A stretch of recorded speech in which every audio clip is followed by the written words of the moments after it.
coaches to casuals, grassroots to the league. This is Open Gyms. I'm Coach Q. Coach T, who I be. Coach Wayne here, baby. We here. And I think that's a perfect segue to get us into a conversation about picking a program and what makes a good program in general, from the grassroots to a high school and college. Yeah.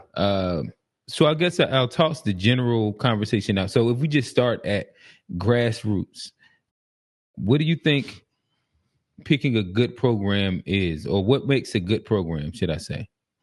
There's a lot that goes into that. I mean, we're not, it's a lot, but it's not a lot. Yeah. There's a fact. You know what I mean? It's a lot, but it's not a lot. I mean, because there's a spot where you can get into, shout out to Trey, a development over winning conversation. Mm-hmm. Yep. Right. And where those programs look completely different. Yeah. Mm-hmm. And especially how the circuit looks. And I guess like this is also a podcast that, as we start unpacking the layers, I think that there's going to be a lot of really good fruit that we can give to dads that are just coming into AAU basketball. Yes, sir. And like, I remember when I walked into AAU basketball and like having to, it was like, it should have came with a syllabus. How much stuff that you had to understand that had nothing to do with the actual game. Yeah. And we started at a young age with that. And not to cut you off, but it's funny part, our kids played with Metcalina Havoc in the first grade. Mm-hmm. And then we was during the summer, the season had ended, and we hungry. We were trying to get our boys into something. Then next thing I know, I called Q, called Ken. I said, "Hey, bro, I think I got something for us. Got a little workout to come to, the Team United workout over at First Baptist." Mm-hmm. Luckily, he was still staying right down the street right there. Yeah. He was in the hood still, so it was like, hey, that's nothing. Next thing you know, it kind of formed into what it formed into, though. But you know, we looked at it as dads, where we leaned on each other. Mm-hmm. At the time, I had a little bit more insight to what was going on. Had a little bit more connections with Coach Darius, Coach Bernard. You know what I mean? Because Darius had coached me when I was with the Charlotte Nets and everything. Shout out Coach Darius. Shout out Coach Bernard. Mm-hmm. But you know, we went through a point to where he was like, he trying to build something. I want to build it around 3 kids you got. I got 3 kids. So he talking about he had Aaron, Tony, and Bryce. We had me, he had Zai, QJ, and Elijah Boyd. Then Nas came around. Next thing you know, we got a nice little squad going on. Let's Shine got added to the team. We had a nice little 7. You know what I mean? LJ was back and forth a little bit. You know, his dad kind of helping out. But, you know, the way we kind of stuck together as dads to kind of just build it, it was amazing. You know what I mean? And to allude to your point is this pod can be a good precursor or instruction guide to how to actually go about it, because what you're going to learn is the more and more you get into this and the further your kids gets older and they play in this game, you got to do what's best for your kid and not what's best for everybody else. Yep. You hit it right on the head. I want to say, like, this past year, me and Quintel made the same decision. You know, we could have maybe took a route that wouldn't allow our kids to flourish the way they did, but we took a route that, first of all, they were wanted. Yeah. They were, you know, congratulated, and they were loved on by a program that wanted them, you know what I mean? Mm-hmm. And it's hard to find that at this stage. It's talking about high school, you know, 15. It's hard to find where a program is literally invested into your kid and they're on a level that they can put your kid out on the stage. Mm-hmm. You know what I mean? Shout out to what you do.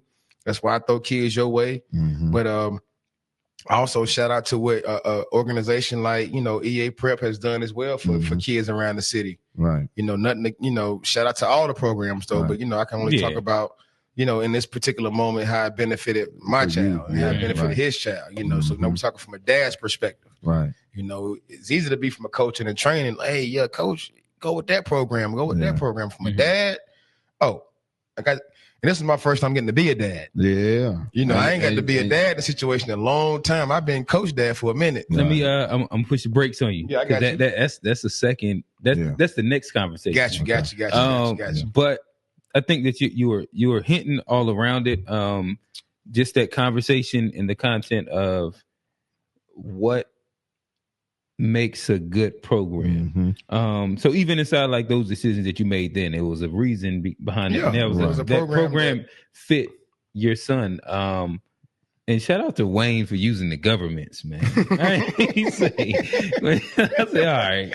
But hey, I ain't mean to, but it just came out that way. It just flowed out that way, though. Right. But hey, we ain't talking crazy. It meant what it needed to mean. You know for sure. It touched on that point, that's all. Right. But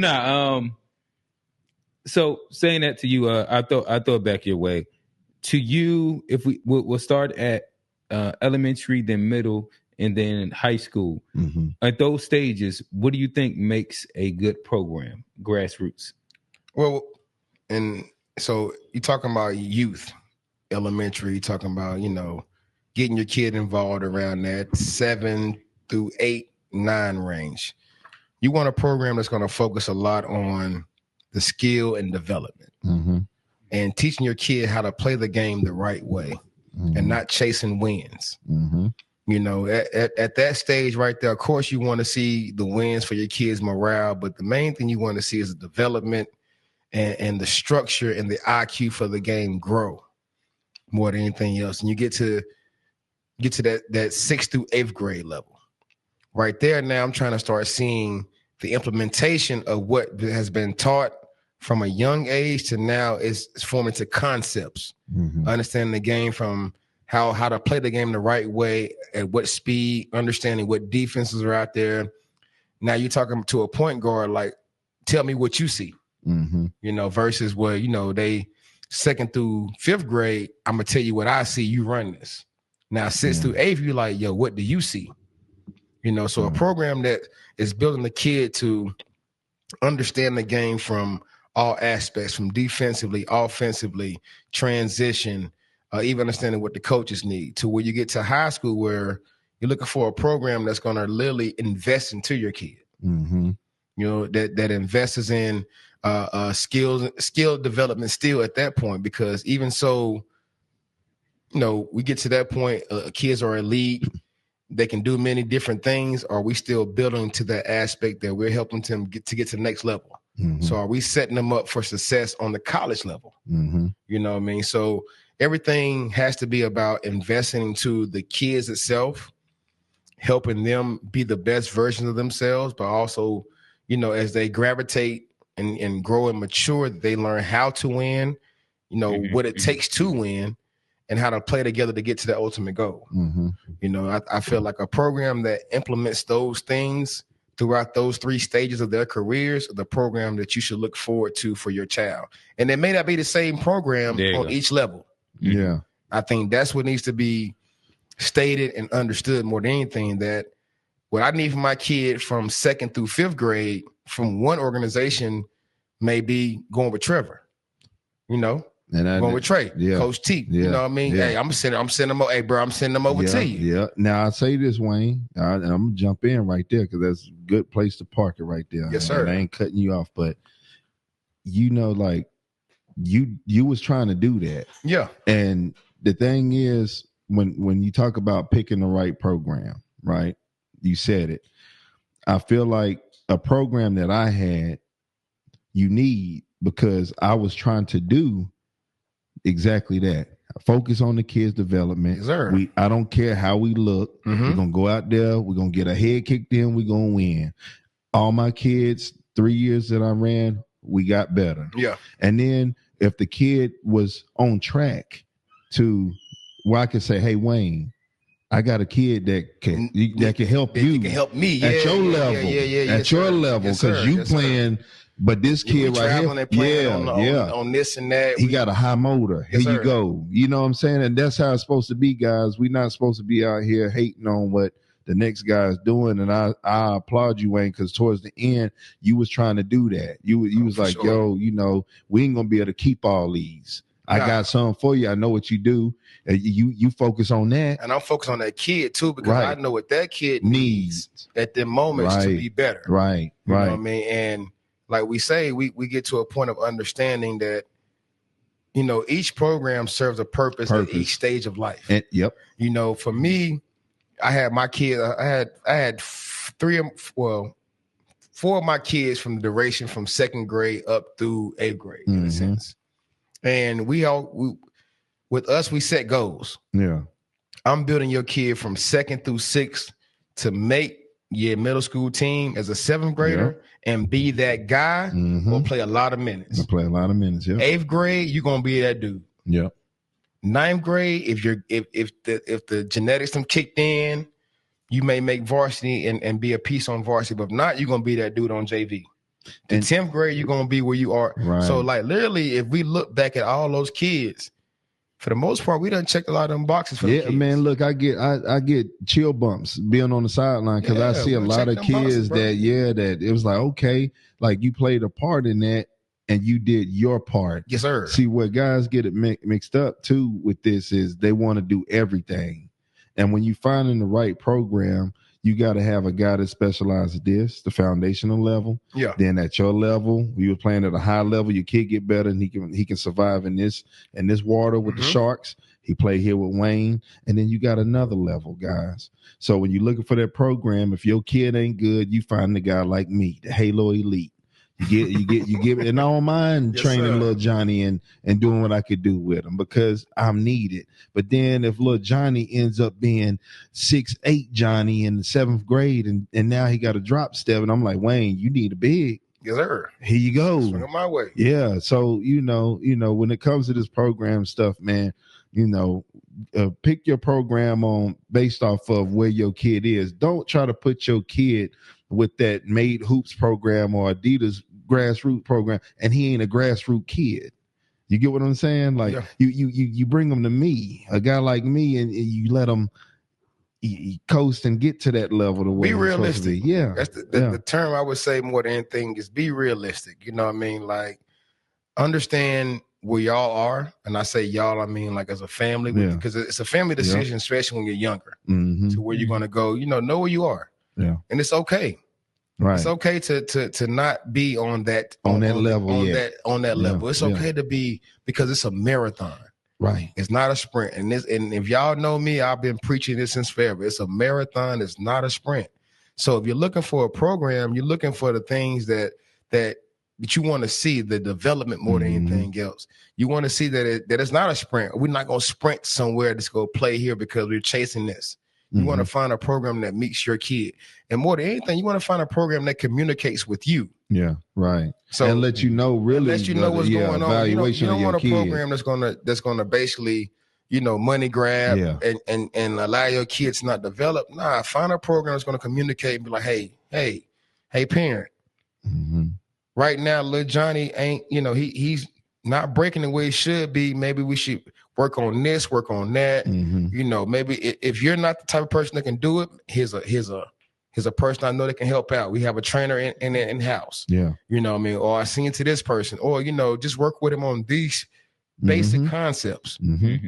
So you want a program that's going to do that more than anything else, because we've seen kids just hang around. Yeah, they parents are paying for friends, and it's they paying for.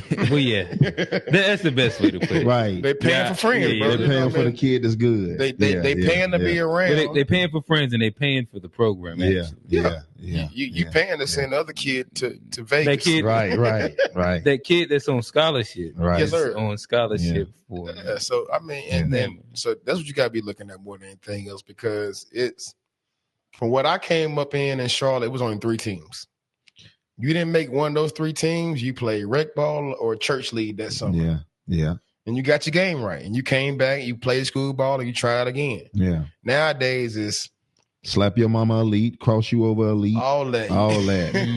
If your kid don't make it, me and this other kid dad gonna form a team, and we gonna start this team, and we gonna pull his best friend. I'm pushing the brakes on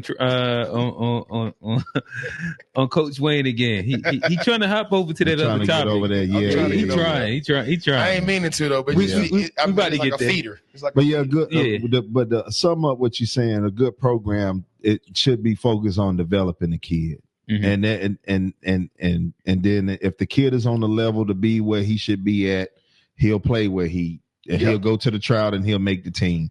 But picking a program, if they're not talking about playing a lot of games, and some sort of type of developing your kid, you shouldn't be going to that program. Shout out to a couple of them like Battle Bucket, B4L. I always see them in the gym. I think they Concord based. They always playing, and that's how the kids get D1 better. Academy. Yep. D1 Academy. They always playing. Shout out to Mac. He coaching like 10 teams.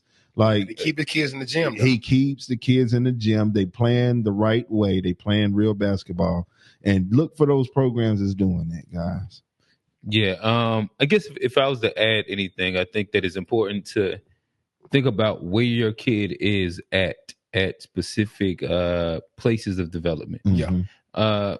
And that's like over chasing like the name brand of like a team title. Mm-hmm. And like there are some kids who at 3rd, 4th, or 5th grade are ready to play for like that team. Yeah. And you see them all the way through the grassroots, through high school, XYZ, through them. But then there's also kids in which you don't want to be the kid that's in 3rd, 4th, 5th, 6th, 7th grade that is sitting on the bench, especially deep bench. Yeah. Because of the reality is that we all know the game experience is what matters the most. Mm-hmm. Yes, sir. Like the rings really don't matter. None of those things matter. So if you're on an elite like team, it should be because now you're playing and then you're playing against elite competition. Mm-hmm. But if you're on an elite team and you're not playing and they're playing elite competition and you're only getting inside like garbage minutes or something like that. Yeah. That ain't good. That's not actual real development, especially if we go inside like 2025 where teams don't even really be practicing on the elite level more than once every 2 weeks almost, it seems like now. They just meeting. They'll boot camp it for maybe like 4 days straight for a tournament. But as far as consistency, and also just to piggyback off that, pick an organization that's not putting 15 players on a team. Like at the most in AAU, travel basketball or summer basketball, spring ball, it should be no more than maybe 8 to 9. Yeah.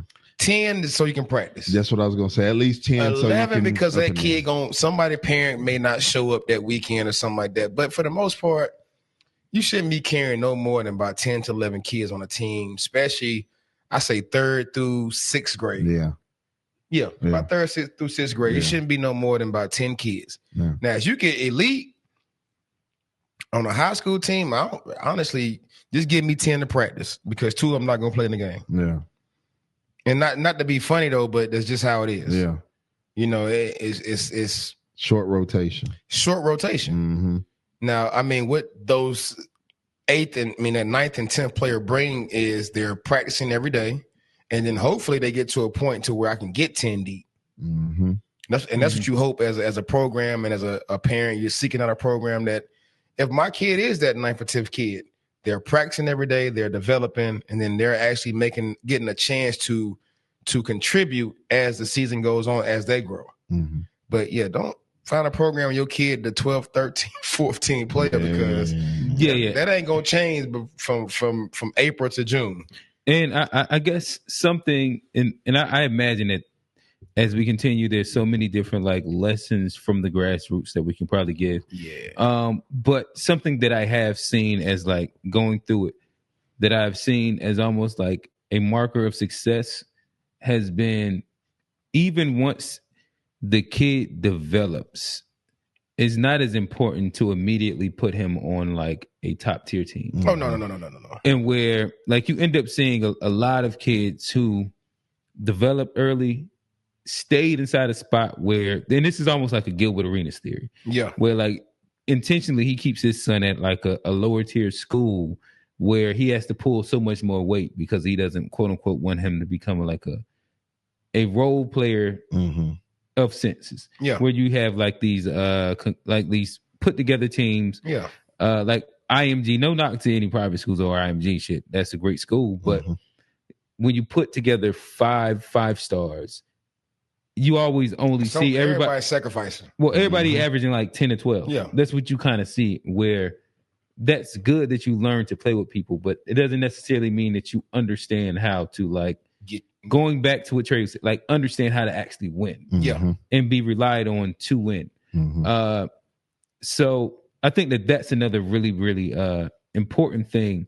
Just being able to, like, depending on your kid's development, when the right time is to make that leap to the circuit in comparison to where that development, whether it's elementary or middle school, you see a lot of kids that quote unquote come out of nowhere, and they're like comprising a lot of circuit teams, but these are kids that through either intention or through circumstance, they was kind of like hitting over here, playing with this team that y'all might have beat by 30, 40. Yeah. But that kid right there was getting their lumps during that time to where they hit that growth spurt. They might have like got in the gym a little bit. Yeah. And that made a really big difference. So I would say like understanding the seasons for which each team makes sense, especially for your kid, would be like really, really, really important. Yeah. No, you're right about that, bro. I think we all in agreement on that one. For sure.